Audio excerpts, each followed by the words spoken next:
Think about the last time you really slept well, not okay sleep, the kind where you wake up before your alarm, clear-headed, almost light. Now think about how rare that's become.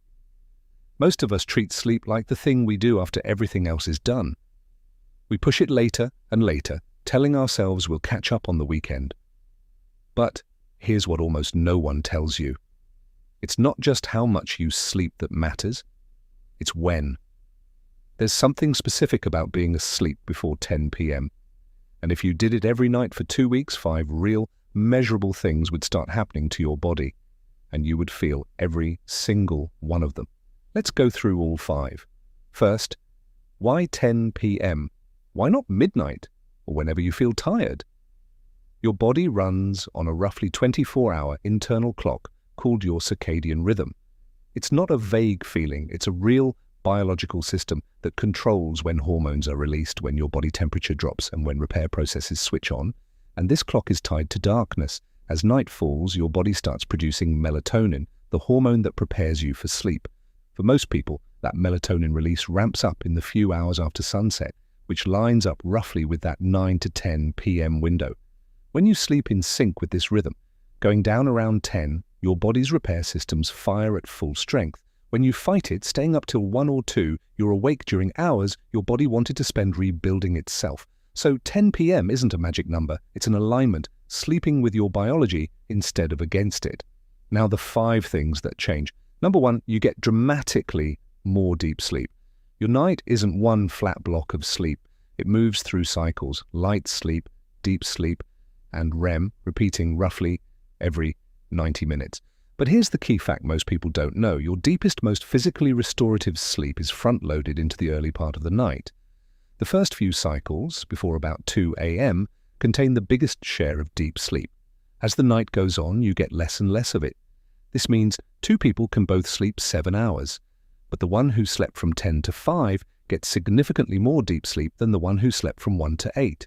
Same duration, completely different quality. And deep sleep is when the heavy maintenance happens. Your body releases growth hormone, repairs muscle and tissue, strengthens your immune system, and clears out physical fatigue. Skip the early hours, and you're skipping your body's prime repair window, no matter how late you sleep in to make up the hours. Sleep before 10, and you catch the whole window. Your body actually rebuilds itself while you rest. Number 2, you start waking up with real, natural energy. We usually think of cortisol as the stress hormone, and it is. But it's also your body's natural wake-up signal. You have something called the cortisol awakening response. In the early morning, your cortisol naturally rises to lift you out of sleep and get you alert for the day. It's meant to peak right around when you should be waking up. Here's the problem with late nights. When you sleep from 1 to 9, you're often still in deep sleep when your alarm rips you out of it, and your cortisol rhythm is thrown off. That's the groggy, heavy, hit snooze 5 times feeling.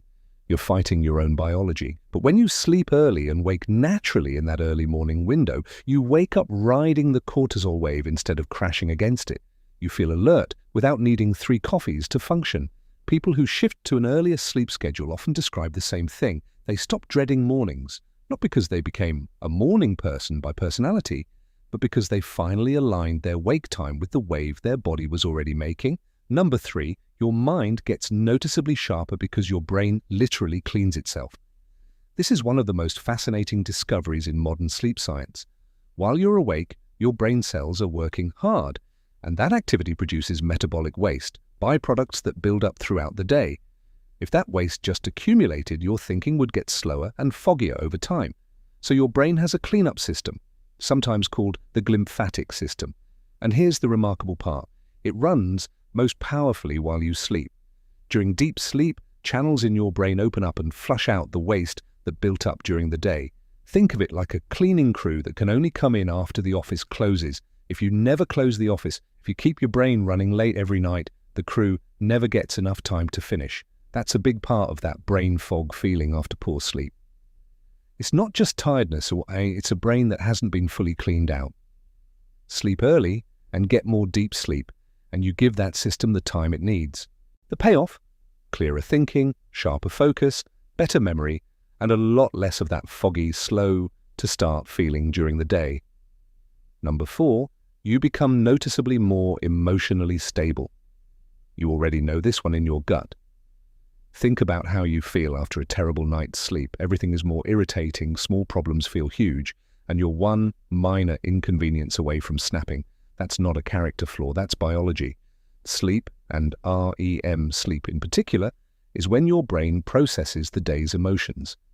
It takes the stressful, charged experiences of your day and files them away, taking some of the emotional sting out of them. It's like an overnight therapist that helps you wake up with a little more distance from yesterday's stress. When you cut sleep short, especially the later cycles, which are rich in REM, you skip a lot of that processing, so you wake up still carrying yesterday's emotional weight with a brain that's primed to overreact. Studies on sleep deprivation consistently show the same thing. The emotional, reactive part of the brain becomes more active, while the rational part that keeps things in perspective becomes weaker. That's the recipe for small things feel huge. Sleep early and well, and you flip it. You wake up calmer, steadier, and harder to rattle. The same annoying email, the same traffic, the same difficult person, they just don't land as hard. Not because your life got easier, but because your brain got the reset it needed. Number 5, your cravings calm down almost on their own. If you've ever had a bad night's sleep and then found yourself reaching for sugar, carbs, and junk all the next day, that wasn't weak willpower.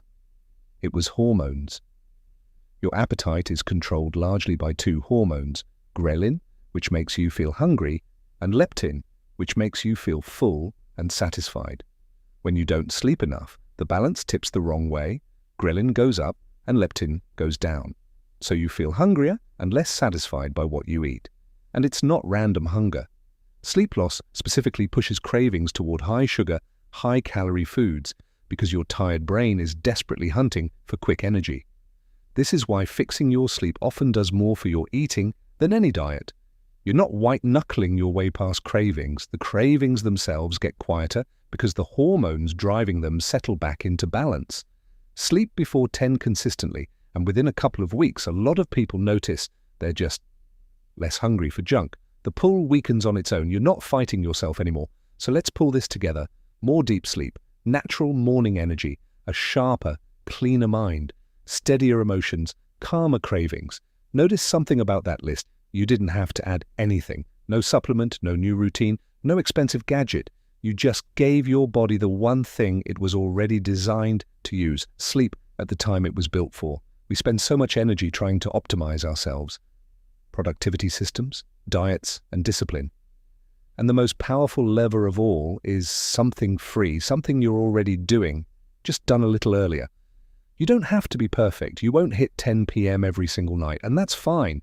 But even shifting your sleep earlier most nights, most weeks, starts to compound. Your body is patient. It will meet you halfway the moment you stop fighting it. So here's my challenge to you. For the next 7 nights, try to be asleep. Not in bed scrolling, actually asleep. Before 10 p.m., just 1 week. Then come back and tell me what changed. Your energy, your mood, your focus, your cravings. Which one shifted first? Drop a moon in the comments if you're taking the challenge, so I know who's in. And if this was useful, subscribe.